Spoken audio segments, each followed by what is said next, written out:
আমার সূর্যের পূজা করে, আল্লাহর পরিবর্তে ওরা সূর্যের পূজা করে। ও পয়গম্বর, ওই সূর্যের পূজা থেকে ওরা কোনোদিন ফিরে আসবে না, ওরা কোনোদিন হেদায়েত পাবে না। কেন জানেননি? ওয়াযায়্যানা লাহুমুশ শাইতানু আমালাহুম ফাসাদ্দাহুম আনিস সাবিল ফাহুম লা ইয়াহতাদুন।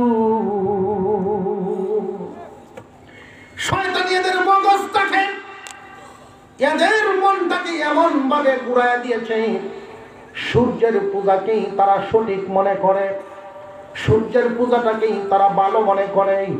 এই জন্য কোনোদিন ভালো কাজ তো কেউ ছাড়তে চায় না।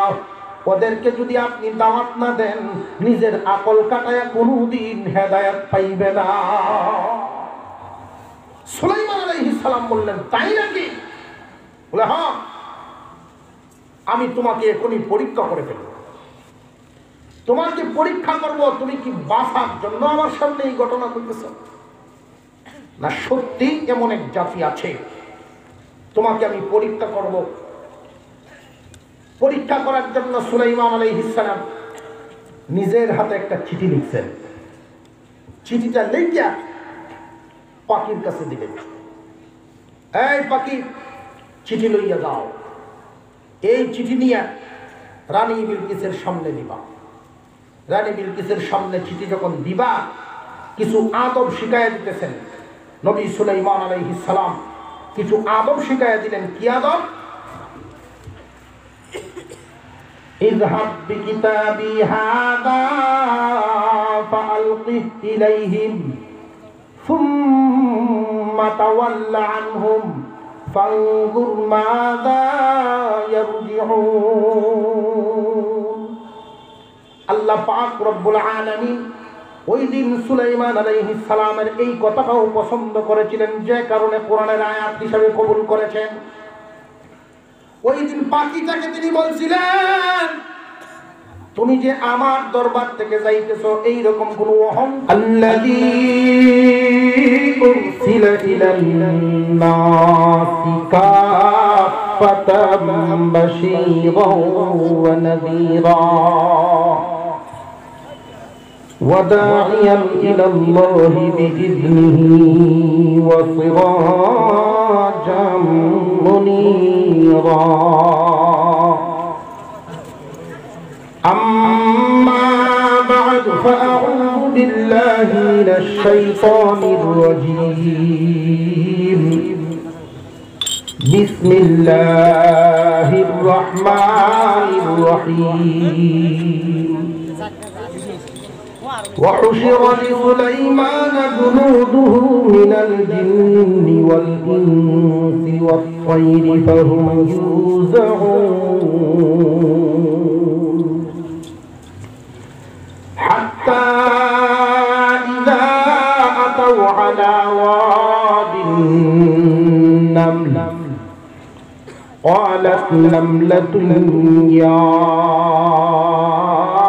أيها النمل ادخلوا مساكنكم لا يحطمنكم سليمان وجنوده وهم لا يشعرون صدق الله العظيم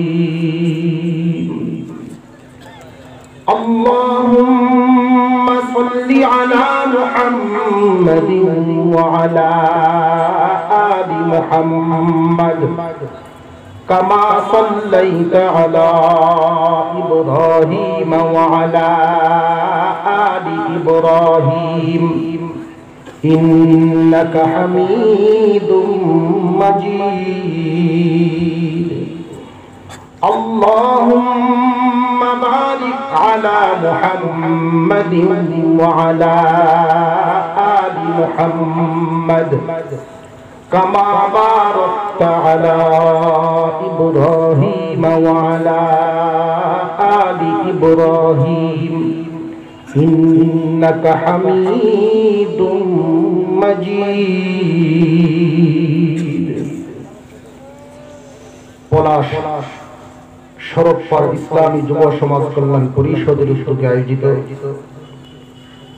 সপ্তম বার্ষিকী তাফসীরুল কুরআন মাহফিলের শ্রদ্ধাভাজন সভাপতি সাহেব আমার পূর্বে আলোচনা করে গেছেন বরেণ্য আলেম দ্বীন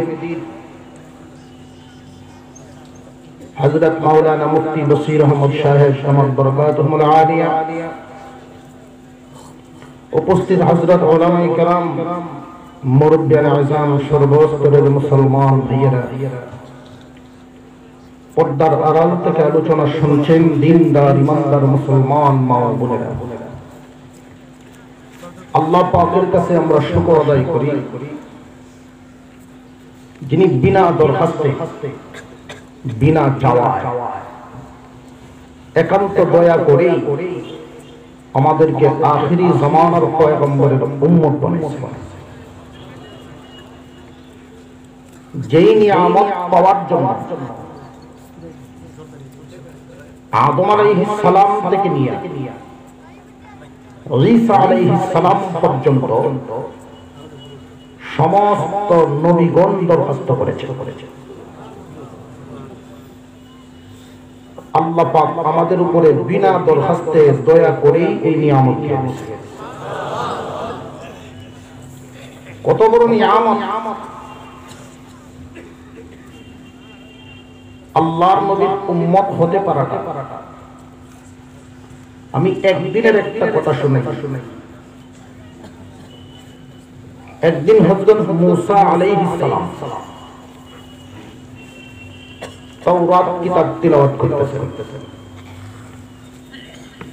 পড়তে পড়তে এক জায়গায় লেখা পাইলেন এমন এক জাতি জগতে আসবে যেই জাতির সাথে আল্লাহর কথা বলার ব্যবস্থা থাকবে। উনি কিতাব পড়া বন্ধ করে দিলেন। আল্লাহ ওই জাতি কারা? আমার উম্মতকে দিয়ে এই নিয়ামত দেওয়া যায় না? ওরা যেন তোমার সাথে কথা বলতে পারে। আল্লাহ বলেন বাজেট পাস হয়ে গেছে, আমার হাবিবের উম্মতেরা আমার সাথে কথা বলার ব্যবস্থা পাবে। যদি এই নিয়ামত যদি দিতে না পারো আমার উম্মতকে, তাহলে আমাকে তার উম্মত বানায় দাও। আল্লাহ বলেন এটাও ফয়সালা হয়ে গেছে। মূসা আলাইহিস সালাম বলেন আমি তো ভেবেছিলাম শুধু আমি আপনার সাথে কথা বলবো, আর কেউ পারবে না। আল্লাহ বলেন তুমি তো আমার সাথে কথা বলো চার শর্তের ভিত্তিতে, তারা আমার সাথে কথা বলবে বিনা শর্তে।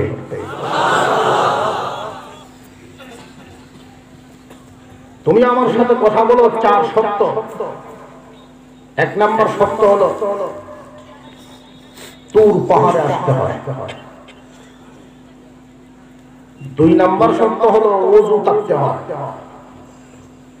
তিন নম্বর শর্ত হলো জুতা খুলে আসতে হয়। তাহলা নালাই ইন্নাকা বিল ওয়াদিল মুকদ্দাসি তুওয়া। চার নম্বর শর্ত হলো আমার দেওয়া সময়ের ভিতরে কথা শেষ করতে হবে। এক মিনিট বাড়ানোর ক্ষমতা তোমার নেই। আমার হাবিবের উম্মতের উপরে এমন এক ব্যবস্থা থাকবে, আমি আমার হাবিবের উপরে আমার কালাম নাযিল করব, কোরআনুল কারীম। যারাই কোরআন তেলাওয়াত করবে আমি আল্লাহর সাথে কথা বলা হবে।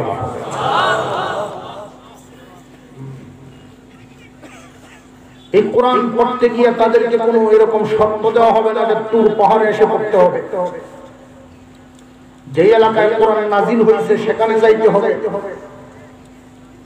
আল্লাহ যদি শর্ত দিতেন যে এলাকায় কোরআন নাজিল হয়েছে মক্কা মদিনা সেইখানে গিয়েই পড়তে হবে, যদি আল্লাহর সাথে কথা বলতে হতো সেইখানেই যাইতে হতো।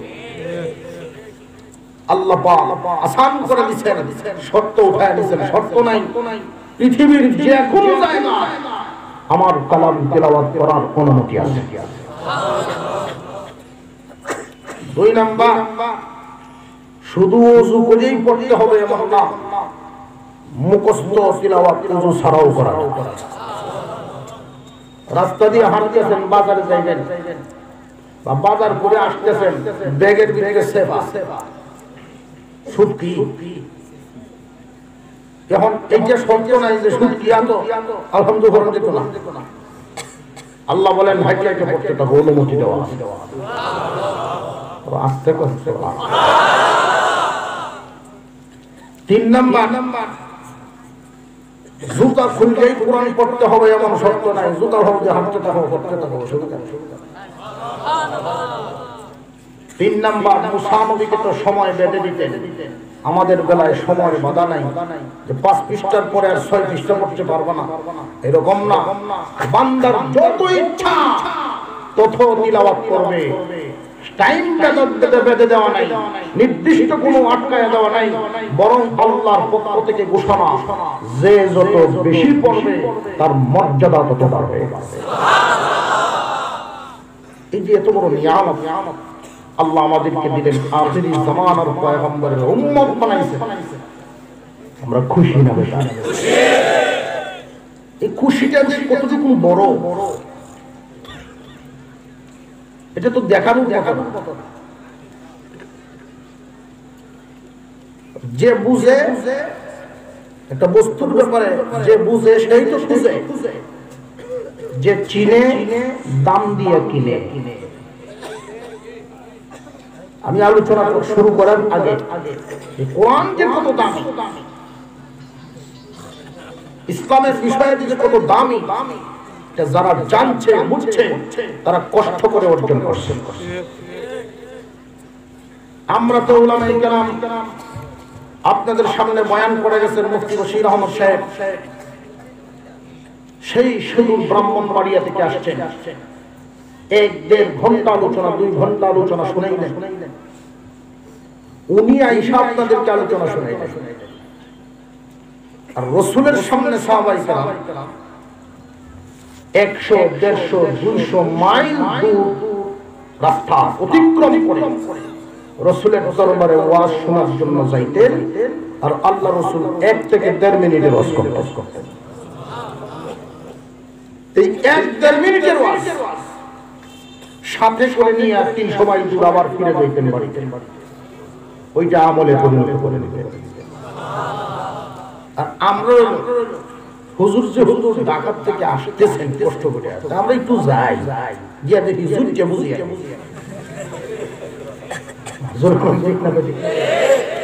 এরপরে ওয়াজ যখন শুরু হয়, যদি কোন দলের বিরুদ্ধে হুজুরের কোনো কথা হয়ে যায়, প্রতিবাদ সাথে সাথে।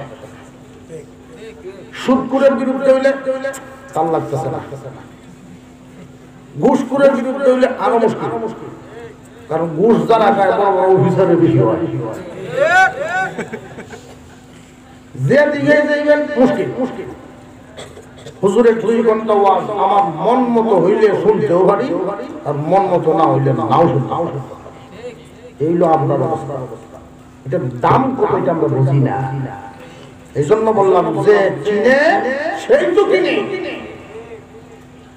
এক লোক কত হাল বায়, গম বাইন। আমার তো মনে হয় অনেক কৃষক মানুষ আছেন, আপনারা বুঝবেন গম বাইন করার আগে হাল কি সামান্য বাইলে চলে না, খুব ভালো করে হাল বাইতে হয়। হাল বাইতে বাইতে এক সময় লাঙ্গলের মধ্যে শক্ত কি জানি লাগিয়ে একবার লাঙ্গল ভেঙে গেছে। এখন তো কৃষক মানুষ, সরল সহজ মানুষ, রাগ উঠছে, কোন বদমাইশ কি রাখছে আমার ক্ষেতের নিচে, কোথায় আমার 300 টাকার লাঙ্গল গেল। কুদা লাগিয়ে খুঁজছে লোহার এক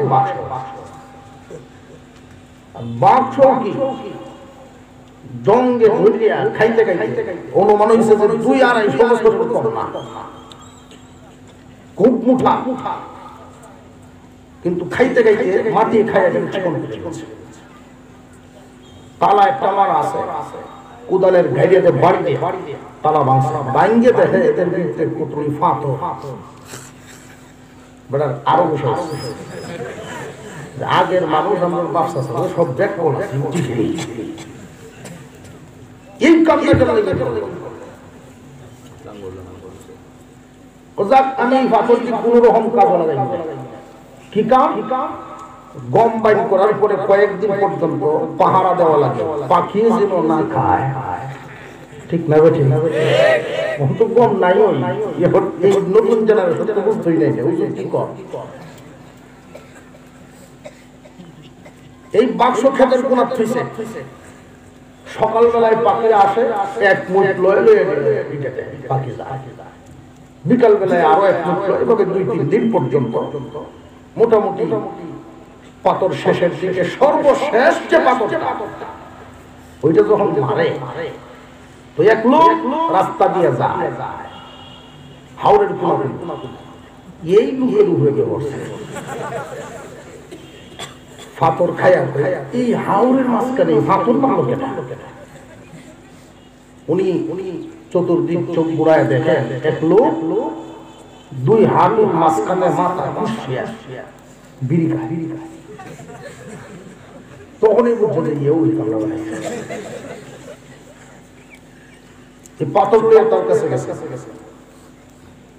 গিয়া বলছেন এই পাথর তুমি মারছো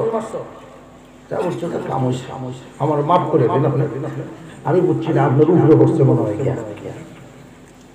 অসুবিধা নাই এই জাতের পাথর আরো আছে বাক্সটা বড় আছে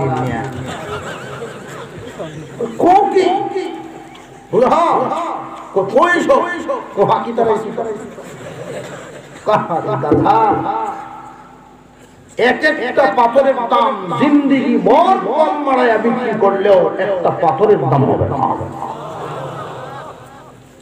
যখন তো এটা শান্ত যিনি বুঝাইছেন তিনি হলেন স্বর্ণকার চিনতে আল্লাহর রাসূলের এক একটা কথার যে কত দাম যারা চিনতেন 300 মাইল দূর থেকে জ্ঞান পেতেন যারা চিনে না 300 মাইল আয়সা দিয়ে গেলেও নেয় না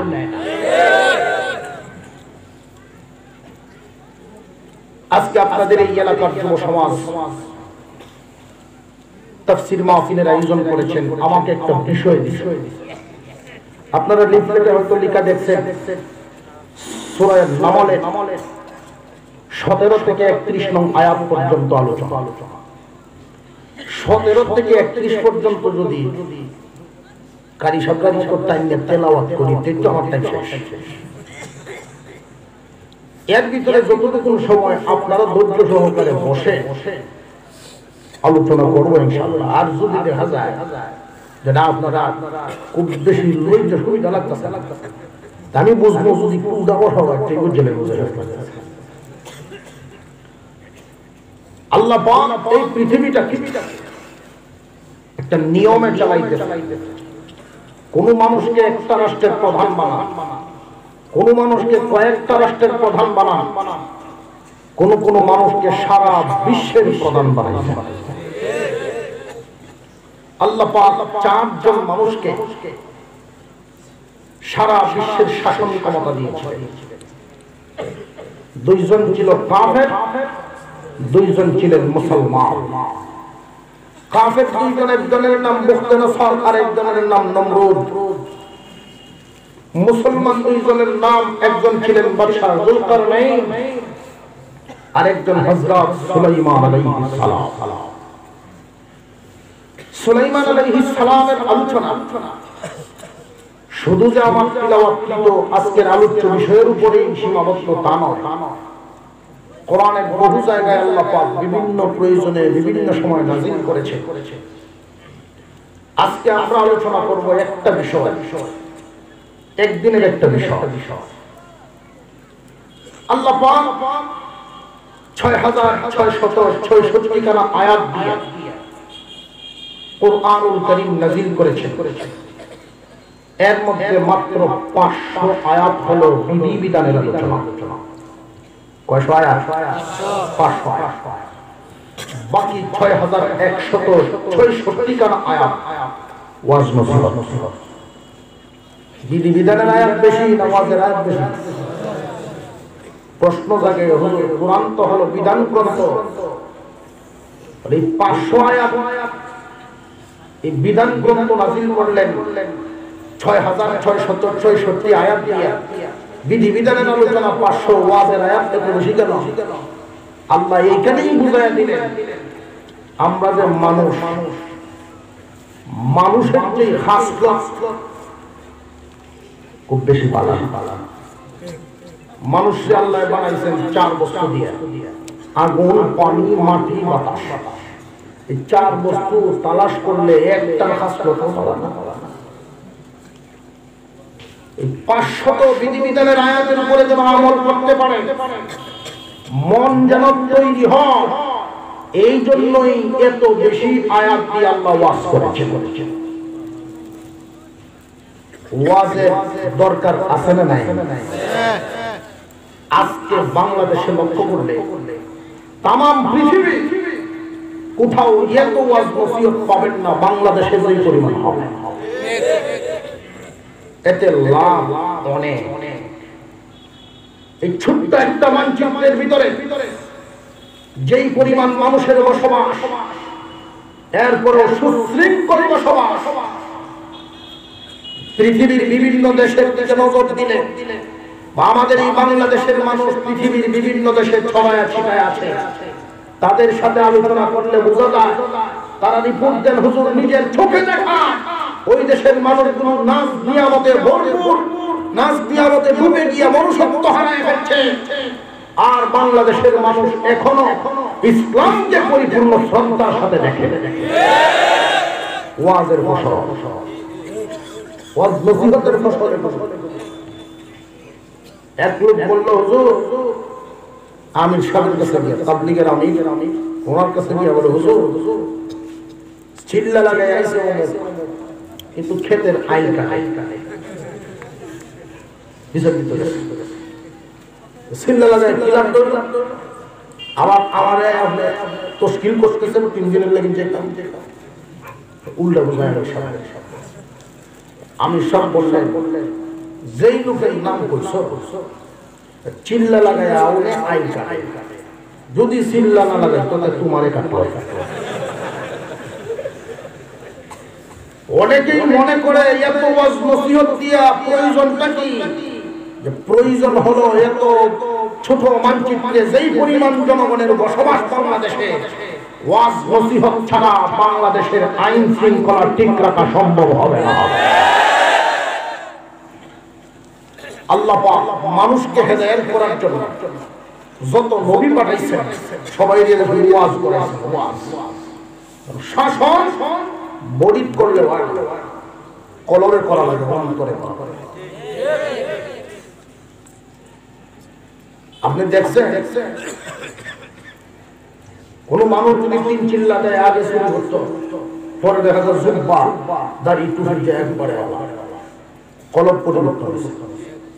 আর যদি জেল যায় শুরু যেটা হাইতে বডি মারলে সায়াস খাওয়ায় না, ইসলাম ইসলাম কলবে মারলে ইসলাম। আমাদের তিলাওয়াত কিন্তু আয়াত থেকে আমরা কিছু শিক্ষা নেওয়ার চেষ্টা করব, আল্লাহ যেন তৌফিক দান করে বলুন আমিন। সুলাইমান আলাইহিস সালামকে আল্লাহ পাক तमाम পৃথিবীর রাজত্ব দিয়েছিলেন এবং সমস্ত প্রাণীর ভাষা শিক্ষা দিয়েছিলেন। সমস্ত প্রাণীর ভাষা কোন প্রতিষ্ঠানে শিক্ষা করা সম্ভব? আল্লাহ দিয়েছেন। ওনাকে 3টা বাহিনী দিয়েছিলেন রাষ্ট্র পরিচালনা করার জন্য, মানুষ বাহিনী, জিন বাহিনী, পাখি বাহিনী। এই 3টা বাহিনী নিয়ে তিনি সফর করতেন। একদিনের একটা সফরের ঘটনা আজকে আমি আপনাদের সামনে তুলে ধরবো, ওইখান থেকে আমরা কিছু শিক্ষা গ্রহণ করব। কোরআনের প্রতিটি আয়াত হুজুর বলে গেছে যে কোরআন তো এমন একটা গ্রন্থের নাম, তামাম জিন্দেগি ভর ব্যাখ্যা করলেও কোরআনের ব্যাখ্যা শেষ হবে না। আমরা যতটুকু পারি এখান থেকে শিক্ষা গ্রহণ করব ইনশাআল্লাহ। সুলাইমান আলাইহিস সালাম আল্লাহ পাক রব্বুল আলামিন আল্লাহর পয়গম্বর সুলাইমান আলাইহিস সালামকে তিন ধরনের বাহিনী দিয়েছিলেন সফর করার জন্য। আল্লাহর পয়গম্বর সুলাইমানকে একটা প্লেন দান করেছিলেন। বর্তমান জামানার যে প্লেনগুলো বিজ্ঞানীরা আবিষ্কার করেছেন ওই প্লেনের মতো নয়, এটা একটু ভিন্ন ছিল। বর্তমান জামানার প্লেনগুলো যদি উপরের দিকে উড়াইতে হয় পাইলটের দরকার আছে না নাই? কম কমতে 2 জন নইলে 4 জন পর্যন্ত পাইলট থাকেন। বর্তমান প্লেনগুলো যদি উপরের দিকে উড়াইতে হয় ইঞ্জিন মেশিনের দরকার আছে, তেল পেট্রোলের দরকার। উপর থেকে যখন নিচে নামাইবে উপযুক্ত একটা এয়ারপোর্ট ছাড়া নামাইতে পারে না। তো আল্লাহর পয়গম্বর সুলাইমান আলাইহিস সালামকে যেই প্লেনটা আল্লাহ দিয়েছিলেন ওই প্লেনটা উড়াইতে গিয়ে কোনো মেশিনের দরকার নাই, কোনো ইঞ্জিনের দরকার নাই, তেল পেট্রোলের প্রয়োজন কোথাও পড়তো না এবং কোনো পাইলটেরও প্রয়োজন হতো না। বর্তমান দুনিয়ার প্লেনগুলো ধারণ ক্ষমতা রাখে 1 থেকে 1,500 মানুষ, 1600 মানুষ পর্যন্ত নিয়ে উড়ান দিতে পারে। কিন্তু আল্লাহ পাক সুলাইমান আলাইহিস সালামকে যেই প্লেনটা দিয়েছিলেন তিনি ওনার মন্ত্রী পরিষদের সদস্য 6000 সদস্য নিয়ে একসাথে উড়ান দিতেন। একদিন তিনি সফর করতে যাবেন, 3 বাহিনী একসাথে করে নিলেন। আল্লাহ রাব্বুল আলামিন ওই দিনের ঘটনাটা আল্লাহ আমাদের সামনে তুলে ধরেছেন। وحشر لسليمان جنوده من الجن والإنس والطير فهم يوزعون। আল্লাহ পাক রব্বুল আলামিন বলেন 3 বাহিনী তৈরি করা হলো পয়গম্বর সুলাইমানের জন্য। 3 বাহিনী যার যার পজিশনে রেডি হয়ে গেল। যখন তিনি রওনা দিলেন যাইতে যাইতে মানুষের বিশ্বের বাহিরে পিপিলিকার একটা উপত্যকায় পৌঁছে গেলেন। সুলাইমান আলাইহিস সালাম ওইখানে গিয়ে তিনি আশ্চর্য হয়ে গেলেন পিঁপড়ার অবস্থা দেখে। আমাদের যেমন মানুষের সমাজ ব্যবস্থা আছে পিপিলিকারও এমন সমাজ ব্যবস্থা। এমনকি পিপিলিকার কাছ থেকে মানুষের অনেক কিছু শিক্ষা নেওয়ার আছে। আমরা আজকে যে সূরা নিয়ে আলোচনা করছি এই সূরার নামই হলো নামলাতুন। নমল শব্দের অর্থই হইল পিঁপড়া। মহান আল্লাহ পিঁপড়ার নামে সূরা নাযিল করেছেন, পিপিলিকার নামে সূরা নাযিল করেছেন। ছোট্ট একটা প্রাণী, এই প্রাণীর নামে সূরা কেন নাযিল করলো অনেকের প্রশ্ন জাগে। আল্লাহ রাব্বুল আলামিন পিপিলিকার একটা কাজ বড় পছন্দ করেছেন। আল্লাহর কাছে ভালো লাগার কারণে মহান আল্লাহ মানুষের শিক্ষার জন্য পিঁপড়ার নামে সূরা নাযিল করে দিলেন। হাত্তা ইযা আতাউ আলা ওয়াদিন নাম। সুলাইমান আলাইহিস সালাম যখন পিপিলিকার উপত্যকায় পৌঁছে গেলেন তার বাহিনী নিয়ে, ওইখানে গিয়ে দেখলেন ওই পিপিলিকাগুলোর মেম্বার আছে, চেয়ারম্যান আছে, এমপি আছে, মন্ত্রী আছে, প্রধানমন্ত্রী আছে। সুবহানাল্লাহ দেখেন না, পিপিলিকার প্রধানমন্ত্রী মহিলা।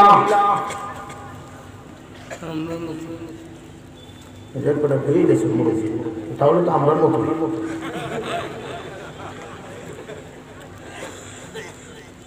পিপিলিকার প্রধানমন্ত্রী মহিলা। এই পিঁপড়ার যে প্রধান, ওই প্রধানে সুলাইমান বাহিনীর দেইকাই ভাষণ দেওয়া শুরু করলো। জাতির উদ্দেশ্যে ভাষণ দিচ্ছে, রে আমার জাতি তোমরা যার যার বাড়ি ঘরে পৌঁছে যাও।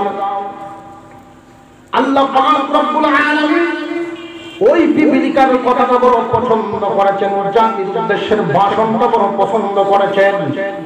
পিপিলিকা ইচ্ছা করলে নিজে নিজে জান বাঁচাইতে পারত। বিশাল বাহিনী সুলাইমান নবী নিয়ে আসতেছেন। এই বাহিনী আমাদের এলাকা যদি অতিক্রম করেন আমাদের জাতি অনেক মারা পড়বে। ওই পিঁপড়ার প্রধান দায়িত্ব পালন করেছেন, তিনি বলেন তোমরা যার যার গর্তের ভিতরে আশ্রয় নাও। ক্বালাত নামলাতুন ইয়া আইয়ুহান নামলু দুখুলু মাসাকিনাকুম লা ইয়াহতিমান্নাকুম সুলাইমান ওয়া জুনুদুহু ওয়া হুম লা ইয়াশউরুন। না দেখিয়া পিষে ফেলবে, অজান্তেই আমাদেরকে মেরে ফেলবে। তোমাদের অনেকেই মারা পড়বে, তারা জানবেই না। তোমরা যার যার গর্তের ভিতরে ঢুকিয়া যাও। আল্লাহর পয়গম্বর সুলাইমান আলাইহিস সালাম তো সমস্ত প্রাণীদের ভাষা বুঝতেন। তিনি ওই পিপীলিকার ভাষণটা শুনে ফেললেন। ভাষণ শুনে পিঁপড়াটাকে ধরলেন, ধরিয়া হাতের তালুতে বসাইলেন। বসাইয়া পিঁপড়ার সাথে কথা বলা শুরু করলেন। তুমি যে তোমার জাতিকে বলতেছো যার যার গর্তের ভিতরে চলে যাওয়ার জন্য আমরা মেরে ফেলবো, আমরা কি জালিম নাকি? ওই পিপীলিকায় বলেন হুজুর আমি তো আপনাকে জালিম বলি নাই, আপনি একজন পয়গম্বর, আর কোন পয়গম্বর আল্লাহ ওয়ালা কোনদিন জালিম হয় না। মুসলমান বান্দার ভাইরা আমার, ওই দিন পিঁপড়ায় বলেছিল হুজুর আমি আমার দায়িত্ব পালন করেছি, আমার দায়িত্ব আল্লাহ পাক দিয়েছেন, এদেরকে দেখাশোনা করার দায়িত্ব হলো আমার, আমি হলাম এদের প্রধান। আমার জীবন দশায় আমার উপস্থিতিতে আমার অবহেলার কারণে যদি একটা পিঁপড়াও মারা যায় আল্লাহর কাছে আমার জবাব দিতে হবে। সুলাইমান আলাইহিস সালাম ওই দিন বলেছিলেন রে পিপীলিকা, তোমার এই গুণটা যদি আমার মানুষ জাতির ভিতরে ঢুকিয়া যাইত, মানুষ জাতির যারা রাষ্ট্র পরিচালনা করে, এলাকা পরিচালনা করে, সমাজ পরিচালনা করে, মেম্বার চেয়ারম্যান এমপি অর্থাৎ জনপ্রতিনিধি যারা হয়, তারা যদি এই গুণে গুণান্বিত হয়ে যায় তো নিজের চিন্তা চাইতে পরের চিন্তা বেশি করে, দায়িত্ব চিন্তা খুব বেশি করে। সুলাইমান আলাইহিস সালাম দিন বলেছিলেন পিপীলিকারে, আমার মানব জাতির ভিতরে যদি তোমার এই গুণটা আসিয়া যায় তাহলে এই গুণের খাতিরে মেম্বার চেয়ারম্যান এমপি মন্ত্রীরা একটা গুণের বদৌলতে জান্নাতি হয়ে যাবে।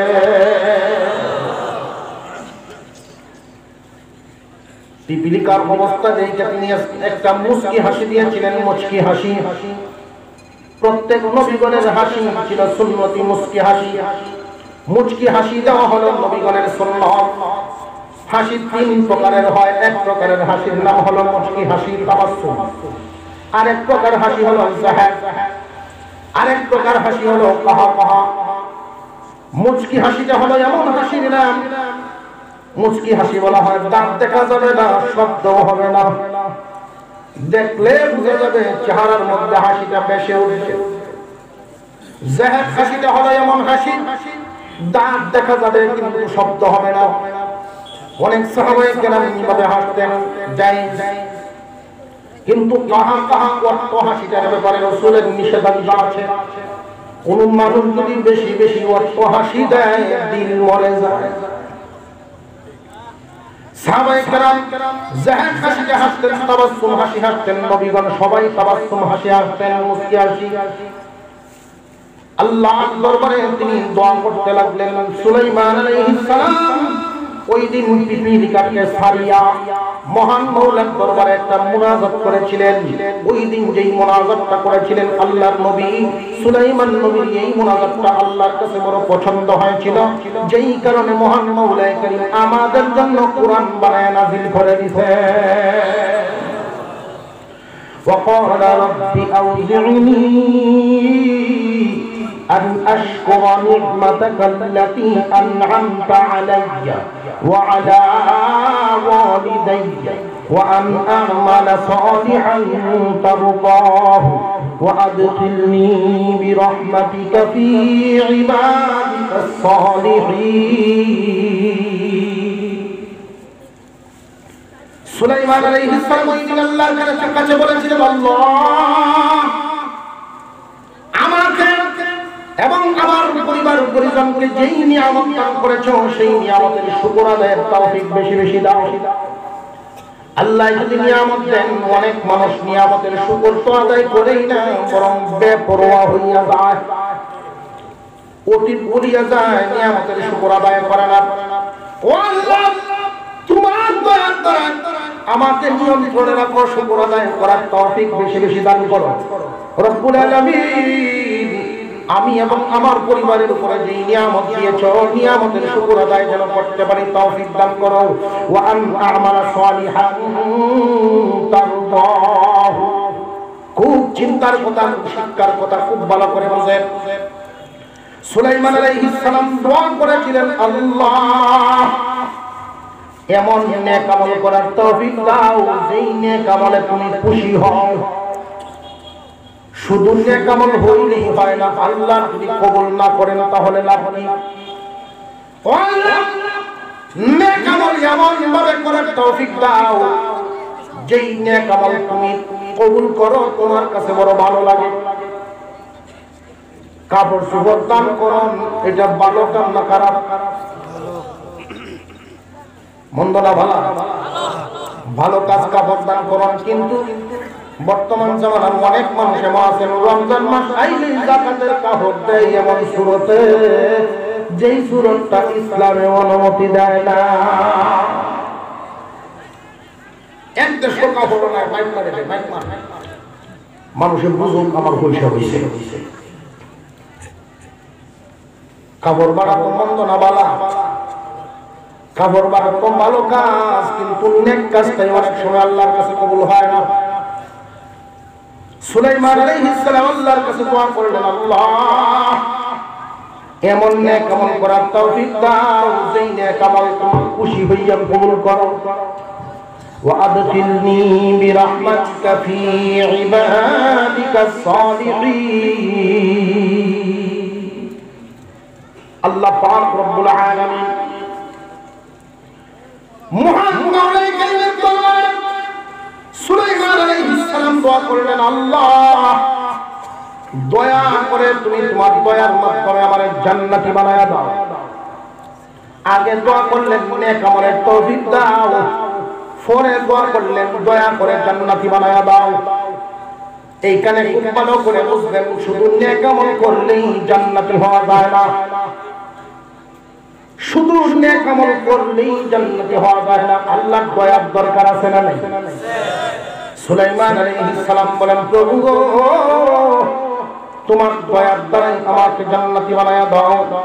এই কথাটা বুঝাইবার জন্য সাহাবায়ে কেরামের সামনে আল্লাহর পয়গম্বর বলেন, রে সাহাবীরা, কিয়ামতের দিন আল্লাহর দয়া ছাড়া কোন মানুষ জান্নাতের ভিতরে ঢুকতে পারবে না।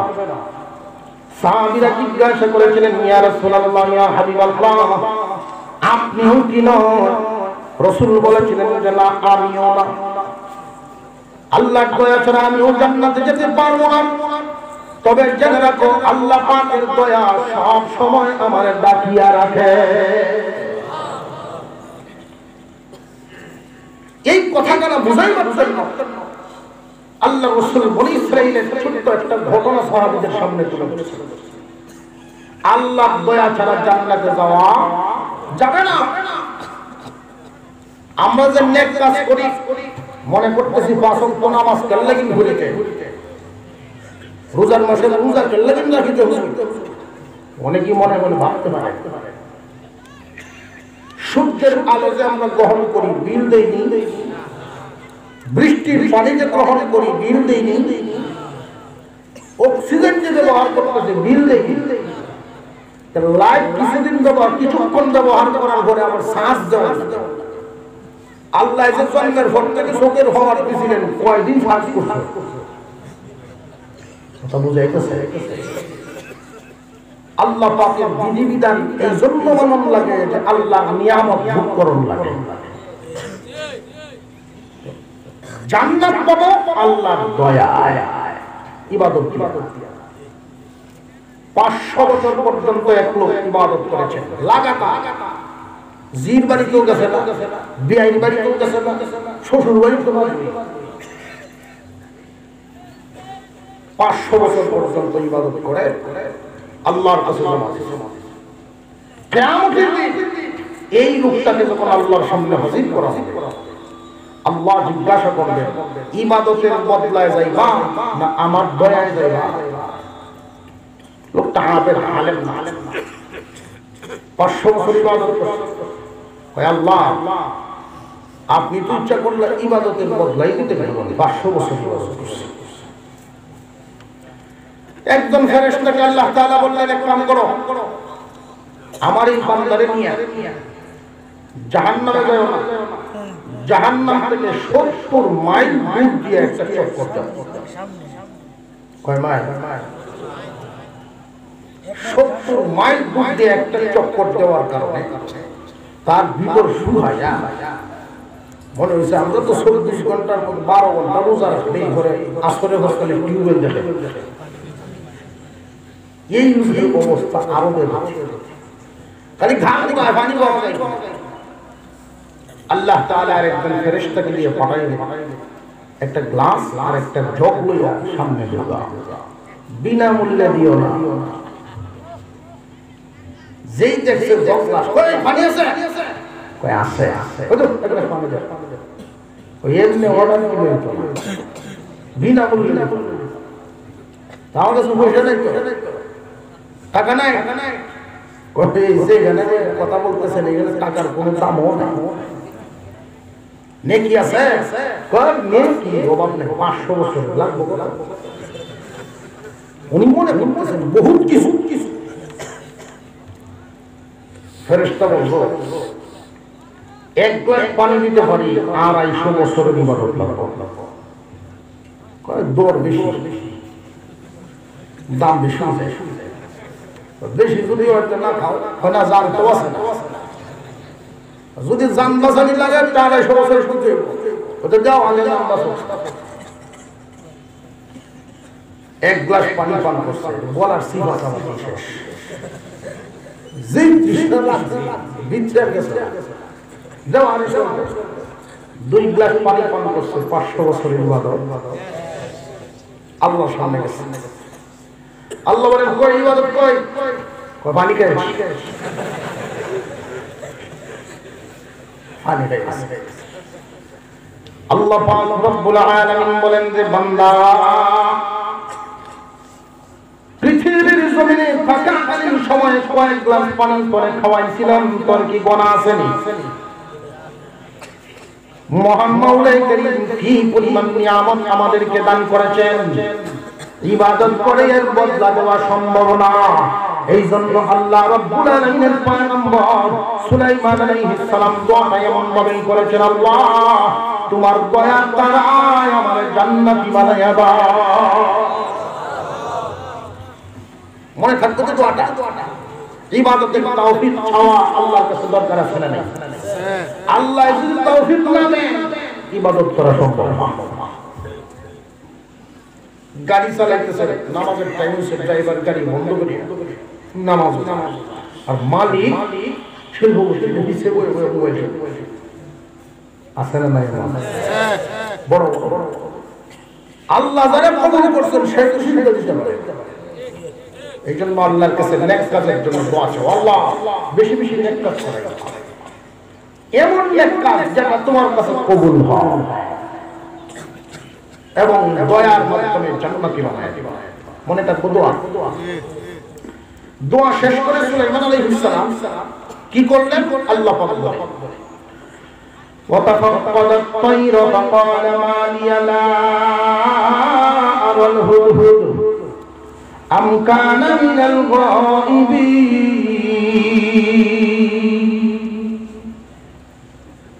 তিনি নজর করলেন পাখিগুলোর দিকে, তিনি তাকাইলেন পাখিগুলোর দিকে, খুব ভালো করে বুঝেন ওনার বাহিনী ছিল কয়টা?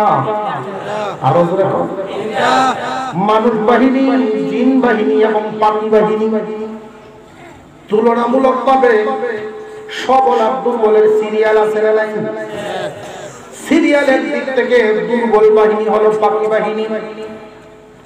সুলাইমান আলাইহিস সালাম সেই দুর্বল বাহিনীর দিকে আগে তাকাইলেন, আল্লাহ পাক রব্বুল আলামিন এইখানে আমাদেরকে একটা শিক্ষা দিলেন, তোমরা সব সময় দুর্বলের প্রতি দয়ার নজর দিবা। পরিবারের মধ্যে যদি তোমার সন্তানাদি বেশি থাকে, বাজার থেকে মজা নিয়ে আসো, এই মজা বন্টন করার সময় সবার আগে ছোট বাচ্চারে দাও, ছোট বাচ্চারা সবার আগে দাও। আর আমরা দুর্বল হয়ে যাই,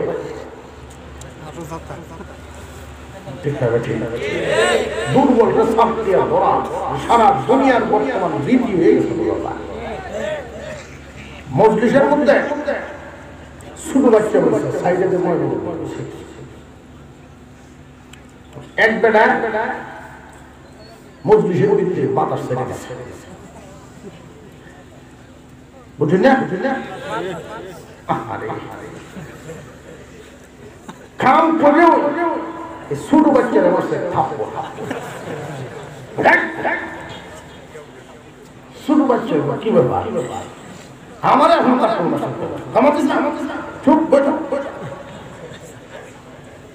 দুষ করছে সমাজের নীতিটা বলতেছি আছে না নাই, বুঝছেন? সবলে ঘুষ করছে, দুর্বল একটু হলে আরেকজন আরেক কাম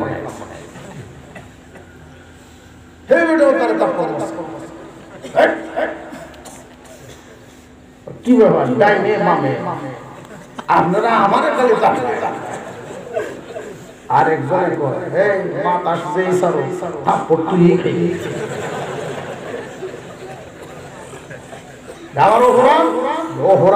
দুর্বল, প্রতিবাদ করস না, তুই দুর্বল। আল্লাহ আমাদেরকে শিখাইলেন দুর্বলের প্রতি জুলুম করবা না, মজলুমের দোয়া আর আল্লাহর মাঝখানে কোনো পর্দা থাকে না। এইখান থেকে আমাদের কয়েকটা শিক্ষা। সুলাইমান আলাইহিস সালাম তাকাইলেন পাখিকুলের দিকে, আবার তাকায় তিনি কি ভঙ্গিতে কথাটা বললেন, ফাকালা মা লিয়া লা আরাল হুদহুদ, আমার কি হয়ে গেল, আমি হুদহুদকে কেন দেখছি না? আম কানা মিনাল গায়িবিন, সে কি চাকরিতে অনুপস্থিত নাকি?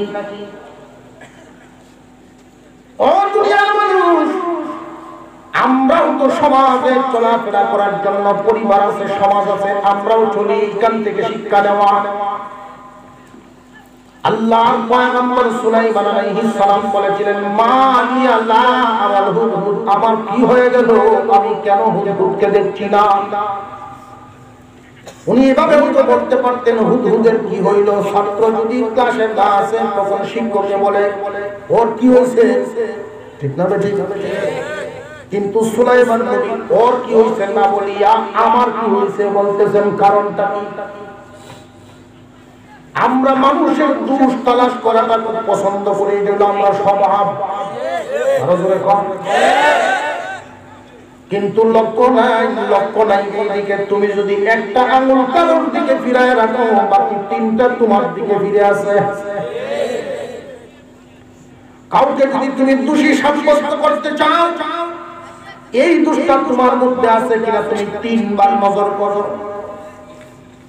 সুলাইমান আলাইহিস সালাম নিজের সমালোচনা করতেছেন, আত্মসমালোচনা করতেছেন।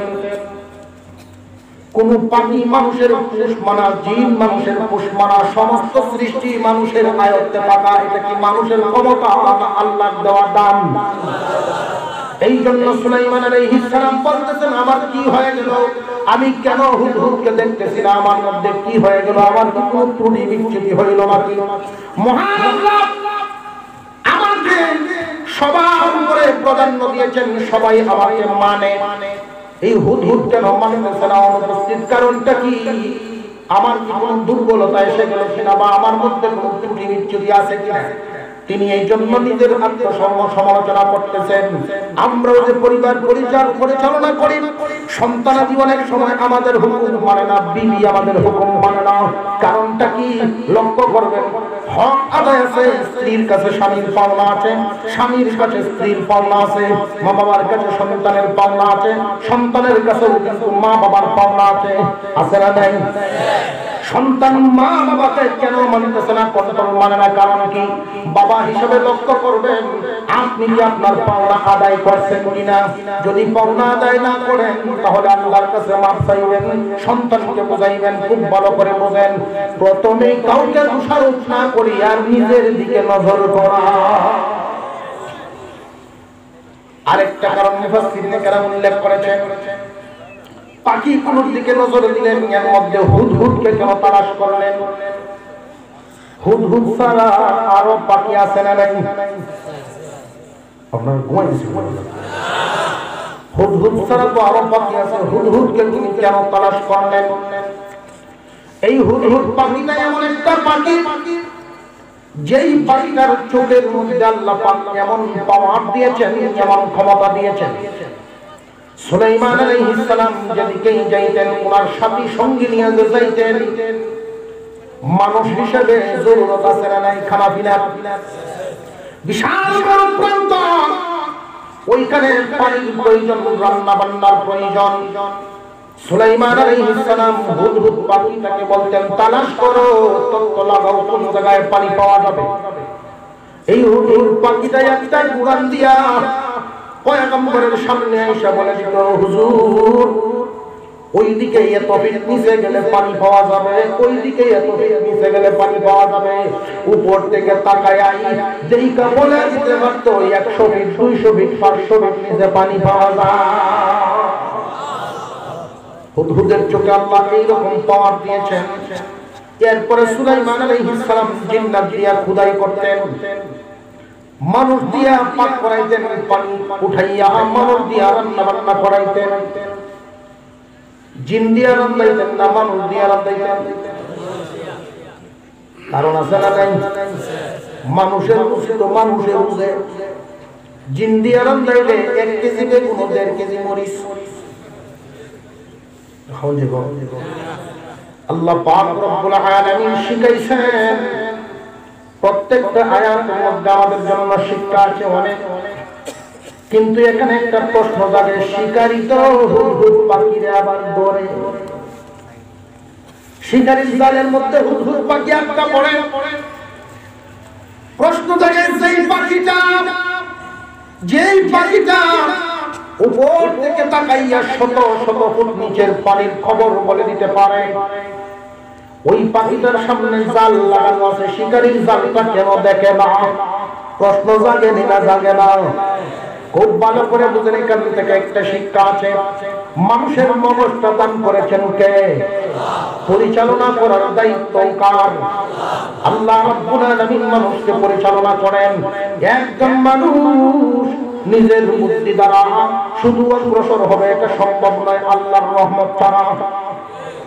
আল্লাহ যদি রহমত না করেন কোন মানুষ সামনের দিকে আগাতে পারবে না। এই জন্য মাওলার উপরে ভরসা করে আল্লাহর উপরে ভরসা করা লাগবে। পাখিটা ওই জালের মধ্যে বন্দী হয়, তার কারণ হলো মহান আল্লাহ তার মতিভ্রম করে দেন, তার ওই সময় লক্ষ্য ভ্রষ্ট করে দেন, চোখের মধ্যে আর বাসে না। চোখের মধ্যে না বাসার কারণে জালের মধ্যে গিয়ে আটকা পড়ে।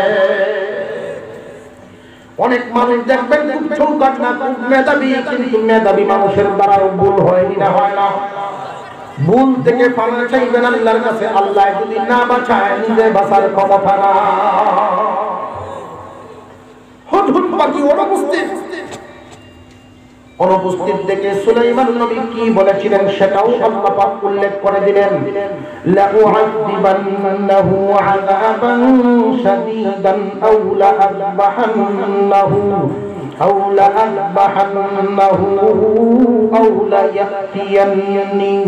আও লায়াতিয়ান্নি বিসুলতানিন মুবিন। আল্লাহ পাক রব্বুল আলামিন বলেন, আসল হুদহুদ যদি উপযুক্ত কারণ দর্শাইতে না পারে, অনুপস্থিত থাকার কারণ, উপস্থিত কেন থাকতে পারে নাই এই কারণটা যদি আমাকে বলতে না পারে, তাকে শাসন করব, কঠিন শাস্তি দিব, অথবা জবাই করে ফেলব।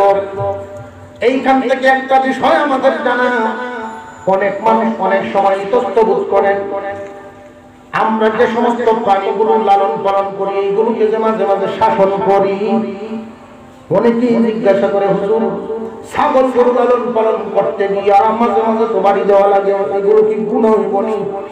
যে স্বাধীনতার সাথে দিবেন, সীমার ভিতরে রাখবেন, গুনাহ হবে না।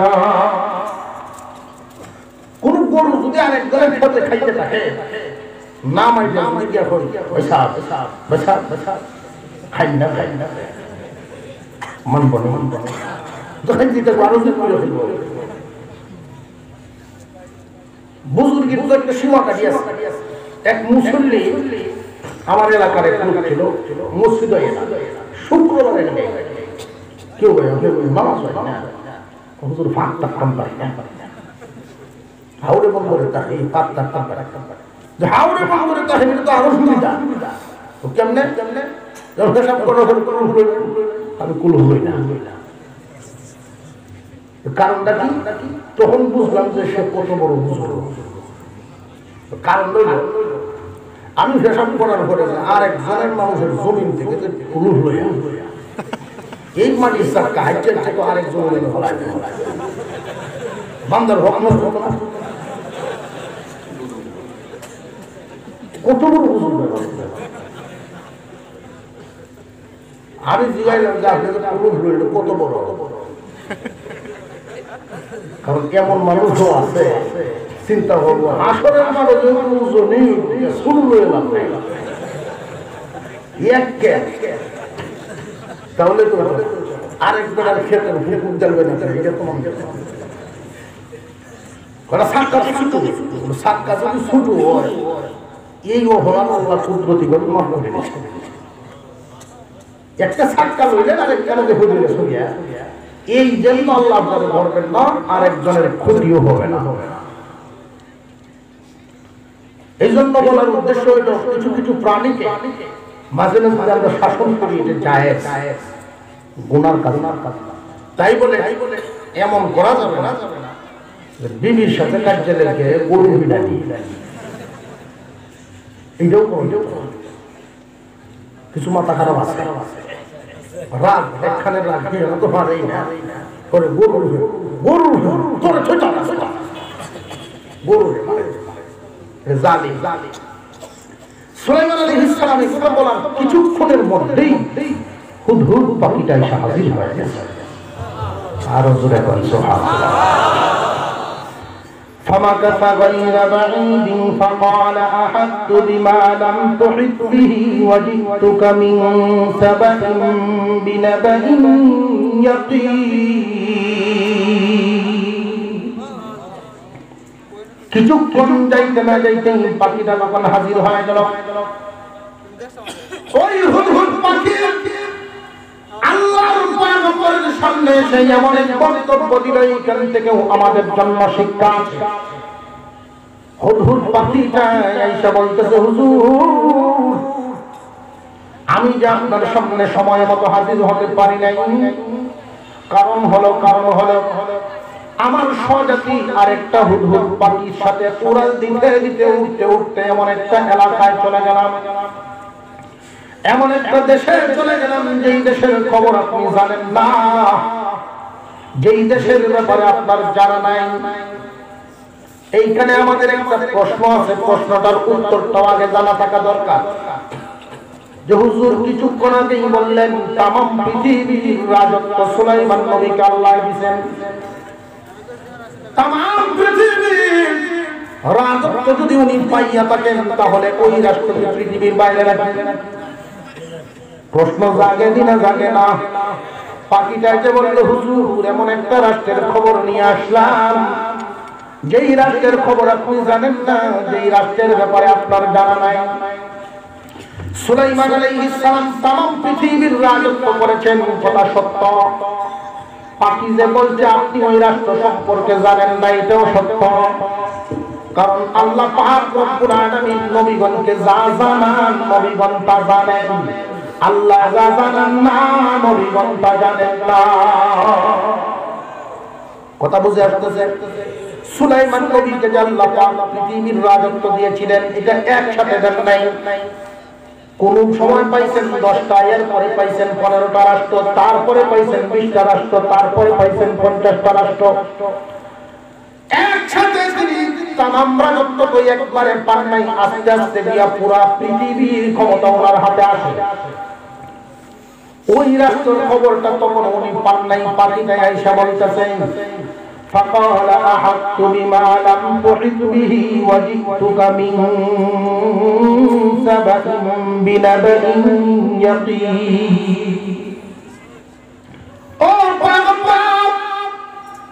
নির্ভরযোগ্য খবর নিয়ে আসলাম। নির্ভরযোগ্য খবর কেন? আমি নিজের চোখে দেখে আসলাম। এমন একটা রাষ্ট্র দেখে আসছি যেই রাষ্ট্রের বিকল্প অন্য কোন রাষ্ট্র নাই। এইরকম সুন্দর, এইরকম একটা সুন্দর রাষ্ট্র, মাঠ ভরা ফসল, বাগান ভরা ফল, নদী ভরা মাঠ, খুব সাজানো সুন্দর একটা দেশ। ও পয়গম্বর, এত নাজ দিয়ে আমাদের ভরপুর একটা সুন্দর দেশের খবর নিয়ে আসলাম, যেই খবরের মধ্যে কোনো সন্দেহ সুমার নাই। এবং ওই দেশটা যে আমি দেখলাম, ওই দেশের আরো কিছু তথ্য আপনাকে দেওয়া দরকার। ওই দিন হুদহুদ পাখিটা নবী সুলাইমানের সামনে বলতেছে, আরো কিছু দেখলাম। কি দেখলেন? আল্লাহর ভাষায় হলো, ইন্নী ওয়াজাদতু ইমরাআতান তামলিকুহুম ওয়া উতিয়াত মিন কুল্লি শাইইন ওয়া লাহা আরশুন আযীম। ও পয়গম্বর, এত সুন্দর একটা দেশ, এত সুন্দর একটা রাষ্ট্র, যেই রাষ্ট্রের মধ্যে কোনো অভাব নাই, কোনো অভাব নাই, সুন্দর একটা দেশ। মুফাসসিরিনে কেরাম বলেন, ওই দেশটাই এতটাই উন্নত ছিল, ফলে ফুলে ভরপুর ছিল দেশটা। ওই দেশের কোনো বাগানের ভিতরে যদি কোনো মানুষ মাথায় টুকরে নিয়ে ঢুকিয়া যাইত, ওই মাথার থেকে আরেক মাথা দিয়া দিয়া বাহির হয়ে যেত। ফল পাড়ারও দরকার নাই, টুকানোরও দরকার নাই। আফসার গাছ থেকে যেই পরিমাণ ফল পড়ত, ওই পরিমাণ ফলেই তার মাথার টুকরি ভরিয়া যাইত। কি পরিমাণ নাজ নিয়ামত আল্লাহ ভরিয়া রাখছেন দেশ। ও পয়গম্বর, ওই দেশটা কোনো পুরুষে পরিচালনা করে না। আমি যা দেখে আসলাম, ওই দেশটা পরিচালনা করে একজন মহিলা। ইন্নী ওয়াজাদতু ইমরাআতান তামলিকুহুম। ও পয়গম্বর, এদের উপরে, সেই দেশবাসীর উপরে রাজত্ব পরিচালনা করে একজন মহিলা। এই মহিলার প্রসিদ্ধ নাম হলো রানী বিলকিস।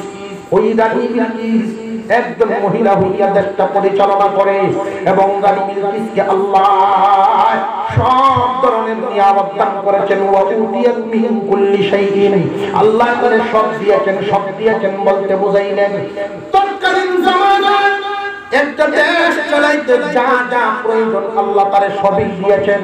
ওয়ালাহা আরশুন আযীম। এবং তোমার এমন একটা চেয়ার দেখলাম, যেই চেয়ারটার মতো আর কোন চেয়ার পৃথিবীতে আমি কোথাও দেখি নাই। সম্মানিত একটা চেয়ার দেখলাম, এমন এক চেয়ার দেখলাম। মুফাসসিরে কেরাম বলেন, মুফাসসিরিনে কেরাম বলেন, এই চেয়ারটার অবস্থাটা ছিল এমন, 80 হাত ছিল লম্বা, 40 হাত ছিল প্রশস্ত, এবং জমিন থেকে ছিল 30 হাত উঁচা। আপনারা বলবেন, হুজুর এত বড় চেয়ার দেওয়ার লাগি বেশি কত মুড়া আছে? মহিলা মুঠা থাকার কারণে এই চেয়ার নয়, এটা শান বুঝাইছে, শান। অনেক মানুষের দেখবেন বাথরুম বানায়, বাথরুম কত বড় লাগে। সবার বাথরুম সমান না, বড় ছোট আছে? ওয়াইটিং রুম যে বানায়, সবার ওয়াইটিং রুম কি সমান না, বড় ছোট আছে? ঠিক তেমনি ভাবে অনেক চেয়ার দেখবেন, চেয়ারের মাপও অনেক বেশ কম আছে। বড় বড় রাজনীতিবিদদের চেয়ার দেখলে বোঝা যায় 8-10 জন বসা যাইব, কিন্তু তার আশেপাশে কারোর বসার কোনো সাহস নাই, একাই তিনি বসেন। এটা তার শান, বুঝা শান। রানী বিলকিসের যে চেয়ার, ওই চেয়ারের মধ্যে উনি বসবেন, এটাই তো ওনার লক্ষ্য উদ্দেশ্য নয়। এটা শান বুঝাইছেন। চেয়ারের পায়াগুলো ছিল স্বর্ণ এবং রূপা দিয়া বাদাই করা, হীরা মানিক মুক্তা দিয়া জার্সি দেওয়া আছে এবং রেশম কাপড় দিয়ে প্যাকেজিং করা। এত সুন্দর চেয়ার তামাম দুনিয়ার কোথাও আমি দেখি নাই। আল্লাহ পাক এত কিছু দিয়েছে ও পয়গম্বর, তবে একটা জিনিসের অভাব দেখলাম, এই জন্যই আপনার কাছে আমি খবরটা নিয়ে আসলাম। আপনি শুধু বাদশা নন, আপনি তো আল্লাহর একজন পয়গম্বর।